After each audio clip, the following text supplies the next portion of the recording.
All right, glute ham raise machine. A lot of people have difficulty doing this exercise. I'm just going to show you guys a quick tutorial on how to do this and hit different angles, glutes or hamstrings. All right, hop up here. You want to make sure that the platform is at a good distance where you have a slight bend in the knee. You never want to lock out your knee doing this. You'll really feel it at the back in the hamstring tendons. You don't want that. So if we're going for hamstrings, the feet are going to be squared off, pointing straight. Okay, go ahead. You're going to lower your body, keeping your back fairly straight. Okay, then you're going to raise up, aiming to feel it right in the hamstrings here. Okay, now the key is the eccentric. So you want to be lengthening the muscle, right?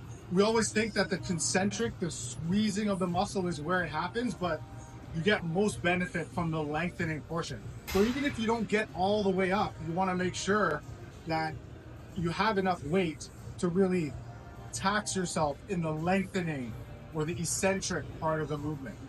Now let's say we want to switch it up and we want to get more glutes.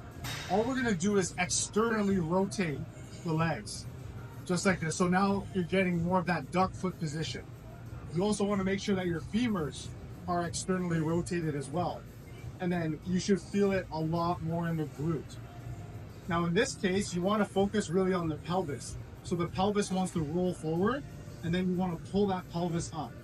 Okay, so that's where you'll feel it in the glute fibers as well. I would say do it both ways.